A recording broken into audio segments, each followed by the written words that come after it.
ব্যাংকের সমস্ত কাজকর্ম সেরে বেরোতে বেরোতে আজও বেশ কিছুটা দেরি হয়ে গেল তমালের। হাতঘড়ির দিকে নজর যেতেই ও দেখে কাটা প্রায় ৬টা ছুঁই ছুঁই। এদিকে বাইরে তখন অঝরে বৃষ্টি নেমেছে। কতক্ষণে বৃষ্টি থামবে এই আশা না করে অগত্যা পা বাড়ায় ও। সদ্য ব্যাংকে নতুন চাকরি পেয়েছে তমাল। নতুন অফিসে হাতে কলমে সবকিছু শিখে পড়ে নিতে বেশ কিছুটা সময় তো লাগবেই। তার উপর গ্রাম থেকে শহরে এসে মানিয়ে নেবার একটা বড় ব্যাপার তো আছেই। মধ্য কলকাতায় একটা রাষ্ট্রায়ত্ত ব্যাংকে কাজ করে তমাল, আর থাকে গড়িয়া স্টেশনের কাছে একটি মেসে। লক্ষ্মীকান্তপুরের দিকে এক অখ্যাত গ্রামে ওর বাড়ি। মেন স্টেশনে নেমে ঘণ্টাখানেক ট্রেকারে চাপতে হয়। তারপর ভ্যান বা টোটোতে চেপে আরও প্রায় মিনিট ১৫-২০ গেলে ওর গ্রাম। প্রায় মাসখানেক হলো বাড়ি যায় না তমাল। খুব মিস করে নিজের গ্রামকে। দেশের বাড়িতে মা বাবা, আম কাঁঠাল গাছের ছায়া ঘেরা ওদের ছোট্ট পাড়াটা, বন্ধুবান্ধব, পল্টুদের চায়ের দোকানের চা, বা বিকেলে নদীর ধারে সাইকেল রেখে আড্ডা। এইসব টাইম কি সহজে ভোলা যায়? এখন বন্ধুদের সাথে ফোনে বা হোয়াটসঅ্যাপ গ্রুপে মাঝে মধ্যে কথা হলেও মুখোমুখি বসে আড্ডা দেওয়ার মজাটাই যে আলাদা। গ্রামে ওদের ৫ বন্ধুর একটা দল ছিল। সবাই ওদের পঞ্চপাণ্ডব বলতো। ছোটবেলা থেকে একসাথে পড়াশুনো, খেলাধুলা, চৌধুরীদের বাগানে আম কুড়োনো, ছুটির দিনে বুড়ো শিবতলার মন্দিরটার পেছনে পুকুরে ছিপ ফেলে মাছ ধরা, বা পাড়ার কারোর আপদ বিপদ হলে ঝাঁপিয়ে পড়া। সবেতেই ৫ জনই মিলেমিশে চলত। এখন ৫ জনের মধ্যে বলতে গেলে তমালি একমাত্র কর্মসূত্রে গ্রামের বাইরে। রাকেশ গ্রাম পঞ্চায়েত অফিসে কর্মরত, প্রসূনদের পারিবারিক ব্যবসা। দীপ্ত পাশের গ্রামে একটা প্রাথমিক বিদ্যালয়ের শিক্ষক। আর যার কথা না বললেই নয়, সে হলো শিবেন, ওরফে সকলের প্রিয় শিবু। গ্রামের বাচ্চাদের নিয়ে একটা আঁকা স্কুল চালায় শিবু। ছোট থেকেই ওর আঁকার হাত খুব ভালো। যাক, এইসব ভাবতে ভাবতেই মেসে পৌঁছায় তমাল। আগামীকাল মাসের দ্বিতীয় শনিবার, তাই ব্যাংক ছুটি। আর তারপর দিন রবিবার, একসাথে দিন দুইকের ছুটি। বাড়ি ফিরবে বলে মনে মনে ঠিক করে তমাল। রাত্রে খাওয়া সেরে মাকে ফোন করেও, কিন্তু একটা ধাঁধাবো কণ্ঠ বলে ফোন পরিষেবা সীমার বাইরে। তবে কি ওদিকে ঝড় বৃষ্টি হয়েছে? যাক, ভোর ভোর এখান থেকে বেরিয়ে বাড়ি পৌঁছে মাকে চমকে দেবে তমাল, এই মনে করে এটা ওটা ভাবতে ভাবতেই ঘুমিয়ে পড়ে। রাত প্রায় কটা বাজে খেয়াল নেই। ধাঁধবো মুঠোফোনের আওয়াজে ঘুমটা ভেঙে যায় ওর। তাকিয়ে দেখে শিবিন ফোন করছে। ফোনটা ধরে তমাল বলে, কি রে শিবু, তুই এত রাতে? গ্রামের ওদিকে সব ঠিকঠাক আছে তো? হ্যাঁ, কেন রে? তুই কি শহরে গিয়ে এখন হেড অফিসের বড়বাবু হয়ে গেছিস যে অ্যাপয়েন্টমেন্ট নিয়ে তোকে ফোন করতে হবে? তা আগামীকাল আসছিস তো এখানে? শিবু জিজ্ঞাসা করে তমালকে। চমকে ওঠে তমাল। ও যে আগামীকাল বাড়ি যাবার কথা ভাবছে মনে মনে, কাউকে তো বলেনি। তাহলে শিবু কি করে জানল? অপর প্রান্ত থেকে নিজের পরিচিত ভঙ্গিতে হেসে শিবু বলে, কি এত ভাবছিস বলতো তমাল? কি করে জানলাম তোর আসার খবর, তাই তো? আসলে তুই আমার প্রিয় বন্ধু তো, মনের টানেই সব খবর চলে আসে রে। টেলিপ্যাথি বলে একে, বুঝলি? চল আজ ঘুম দে, কাল দেখা হচ্ছে। ওদিক থেকে ফোনটা রেখে দেয় শিবু। ছোটবেলা থেকেই শিবুরই এক দোষ, যখন তখন মজা করার স্বভাব। মোবাইলে তমাল দেখে ১২টা বাজে। চোখটা আস্তে আস্তে আবার লেগে আসে ওর। পরদিন ভোরে উঠেই তমাল দেখে আকাশের মুখ ভার। বেরিয়ে পড়ে ঝটপট। সকাল ৫:৪০-এ লক্ষ্মীকান্তপুর লোকালটা পেয়েও যায়। বাড়ি যখন পৌঁছলো ঝমঝমিয়ে বৃষ্টি নেমেছে। দুপুরে বাড়ির পুকুরে স্নান সেরে জমিয়ে খাওয়া দাওয়া করে লম্বা একটা ঘুম ঘুমালো তমাল। বিকেলে বৃষ্টিটা একটু ধরলে একবার উঠে পাশের পাড়ায় জিতেন স্যারের বাড়ি দেখা করতে যায়।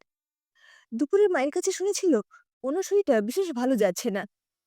যাই হোক, দেখা করে যখন বেরোয় স্যারের বাড়ি থেকে, আকাশে তখন ঘন মেঘ করে এসেছে, সাথে ঝোড়ো হাওয়া দিচ্ছে। আর গ্রামের দিকের অন্ধকারটা যেন একটু বেশিই লাগে, গাছপালা বেশি থাকার জন্য। বুড়ো শিবতলার মন্দিরটার পাশ দিয়ে আসতে গিয়ে একটু থমকে দাঁড়ায় তমাল। হাওয়ায় মেঠো রাস্তার ধারে বেশ কিছু আম পড়েছে। বাহ, কখানা কুড়িয়ে নিলে বেশ মজা হয়। নিচু হয়ে আম কুড়োতে কুড়োতে চোখটা চলে যায় পুকুরের দিকে। শিবু বসে আছে মনে হচ্ছে। চারদিন ঝাপসা হলেও বুঝতে দেরি হয় না তমালের। সত্যি, ওর পাগলামিটা আর যাবে না বোধহয়। এই ভর সন্ধ্যাবেলা পুকুরে ছিপ ফেলে বসে আছে। চুপি চুপি গিয়ে একটা টোকা মারে শিবুর পিঠে। কিন্তু শিবুর গাটা এত ঠান্ডা কেন? একটা হিমশীতল স্রোত নেমে যায় তমালের শিরদাঁড়া বয়ে। শিবু বলে, ইস, দিলি তো তুই মনোসংযোগটা নষ্ট করে। আস্ত উজবুক, বেরসিক একটা। ভেবেছিলাম রাত্রে খাবো, তবে এসে ভালোই করেছিস। তোকে দেখব বলে মন কেমন করছিল। কথাগুলো বলতে বলতেই একবার ঘাটে ঘুরে তাকাই শিবু। অন্ধকারের দাঁতগুলো কেমন যেন অদ্ভুত রকম চকচক করে ওঠে। একটা বোটকা গন্ধ বেরিয়ে আসে। তমালের গা গুলিয়ে যায়। তবে কি বাগানে কিছু পচেছে? একটা সিগারেট শিবু দিকে বাড়িয়ে দিয়ে তমাল বলে, এইসব মাছ ফাছ রেখে ঝটপট পল্টুদার চায়ের দোকানে আয়। ঠিক ৭টা, মনে থাকে যেন। সিগারেটটা ফিরিয়ে দিয়ে শিবু বলে, আগুন যে আমার এখন সহ্য হবে না তমাল।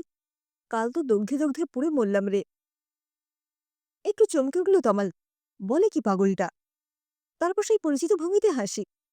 শিবু আবারও বলে, কিরে, চমকে গেলি তো?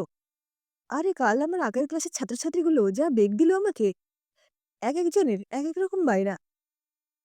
উফ, কথায় কথায় মজা করাটা তোর যে কবে যাবে? তমাল একটু রাগত সুরে উত্তর দেয়, কোনোদিন যাবে না রে ভাই, স্বভাব মরলেও পাল্টায় না। শিবু বলে, আচ্ছা, আমি চললাম, ঠিক ৭টায় চলে আসবি, এইটুকু বলে দিলাম। তমাল সাইকেলে উঠে বলে, হ্যাঁ রে যাব, প্রিয় বন্ধু বলে কথা, তোর কথা কি ফেলতে পারি? কিন্তু বাকিরা সবাই আমাকে দেখলে ভয় পাবে। মজার ছলে কথাগুলোকে পাত্তা না দিয়ে ৭টা নাগাদ তমাল পৌঁছে গেল পল্টুদার চায়ের দোকানে।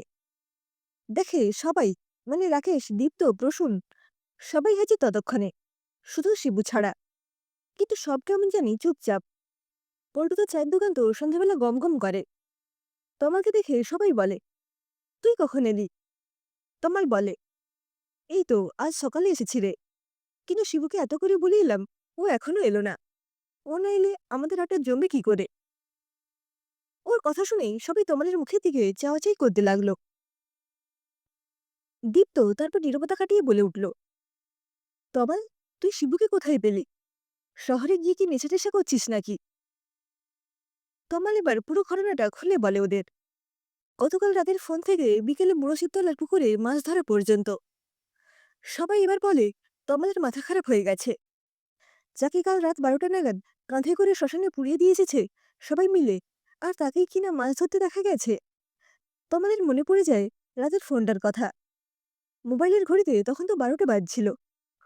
হঠাৎ একটা ঠান্ডা দমকা বাতাস এসে তমালের কানে কানে বলে যায়, কি রে, ঠিক বলেছিলাম তো, ওরা কেউ আমাকে দেখলে বা আমার কথা শুনলে ভয় পাবে। কিন্তু তুই আমার প্রিয় বন্ধু, তাই তোর প্রতি টানটা একটু আলাদা। তাই তোকে দেখা দিয়ে গেলাম মরণের ওপার থেকে। ভালো থাকিস তুই, আমি চললাম। এরপর আর কিছু মনে থাকে না তমালের। যখন হুঁশ এলো গায়ে ধুম জ্বর। বিছানার পাশে মা বাবা আর বন্ধুরা দাঁড়িয়ে আছে। মা কপালে হাত ঠেকালো, যাক, ছেলের জ্ঞান ফিরে এসেছে। পুরোপুরি সুস্থ হলে তমাল শুনেছিল আকাশে খেয়ে বাড়ি ফেরার সময় বাজ পড়ে মারা যায় শিবু। আর কেউ বুঝুক বা না বুঝুক, তমাল জানে বন্ধুত্বের টান বোধহয় একেই বলে। তাই মৃত্যুর পরেও শিবুকে দেখা দিয়ে গেল।